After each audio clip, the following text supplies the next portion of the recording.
Howdy folks, this is Paresh and welcome to episode 2 of my breakdown series. If you haven't caught any of the episodes on the breakdown series, feel free to catch it on Twitter, LinkedIn, YouTube, or you can always visit me at pareshdaya.com. So today we're going to be talking a little bit about crypto and Bitcoin in particular.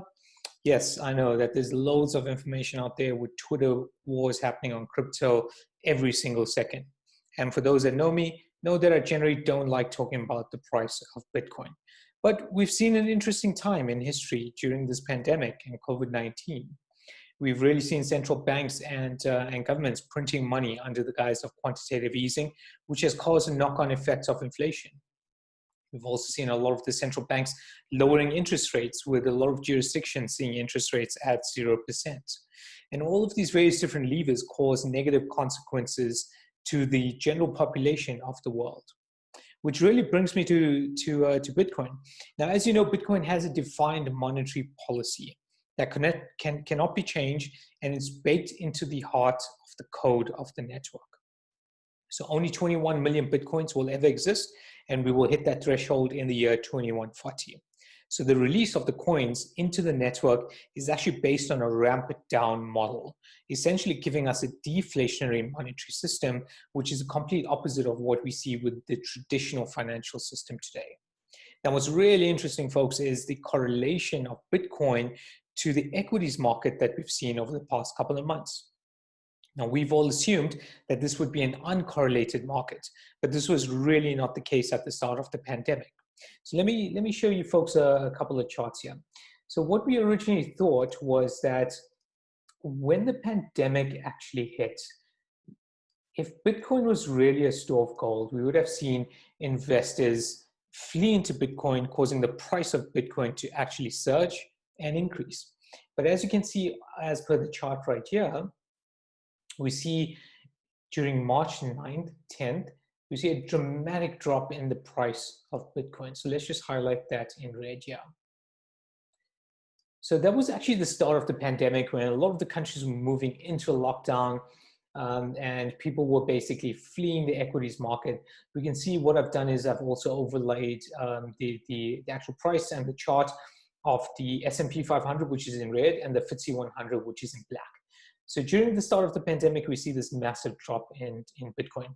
And then what we see is quite a bit of correlation between the price of Bitcoin and the various different equities market over the course of April going into May. Now, as you can see, that the price of Bitcoin also skyrocketed in May. So around May 11th was the run up to the Bitcoin halving in the blockchain network itself. So we see an increase in the price, a decrease, and then quite a bit of a ramp up in the price as we go forward. And then as we're going forward through the times, we see an increase in the price of Bitcoin. Now, that's particularly interesting because we would have expected that the price of Bitcoin to actually increase, but that was really not the case. So why would that actually be? So I think that there's multiple kind of thoughts around this particular area.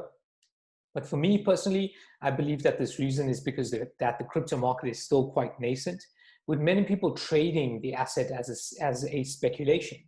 And there is also a distinct lack of understanding of how Bitcoin and the underlying blockchain network actually works. So when the pandemic hit, investors actually retreated from something that they didn't understand to, let's say, gold or commodity-based investment. And I also feel that people were liquidating their positions within Bitcoin, but predominantly to actually meet their end of month debts and their various different obligations.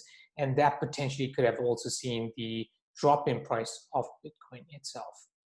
So personally, I do believe that Bitcoin will become a store of value in the future, but I still think that it has a long way to go in order to secure its place as a store of value and as an investment asset class.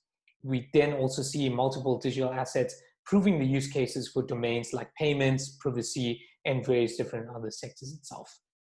So what do you think happened?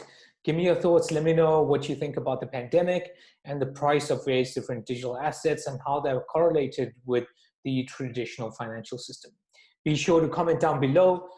Again, connect with me on various different social media or at pareshdaya.com. I'd love to know your thoughts around this. But that's all for now, folks. Until the next episode, ciao.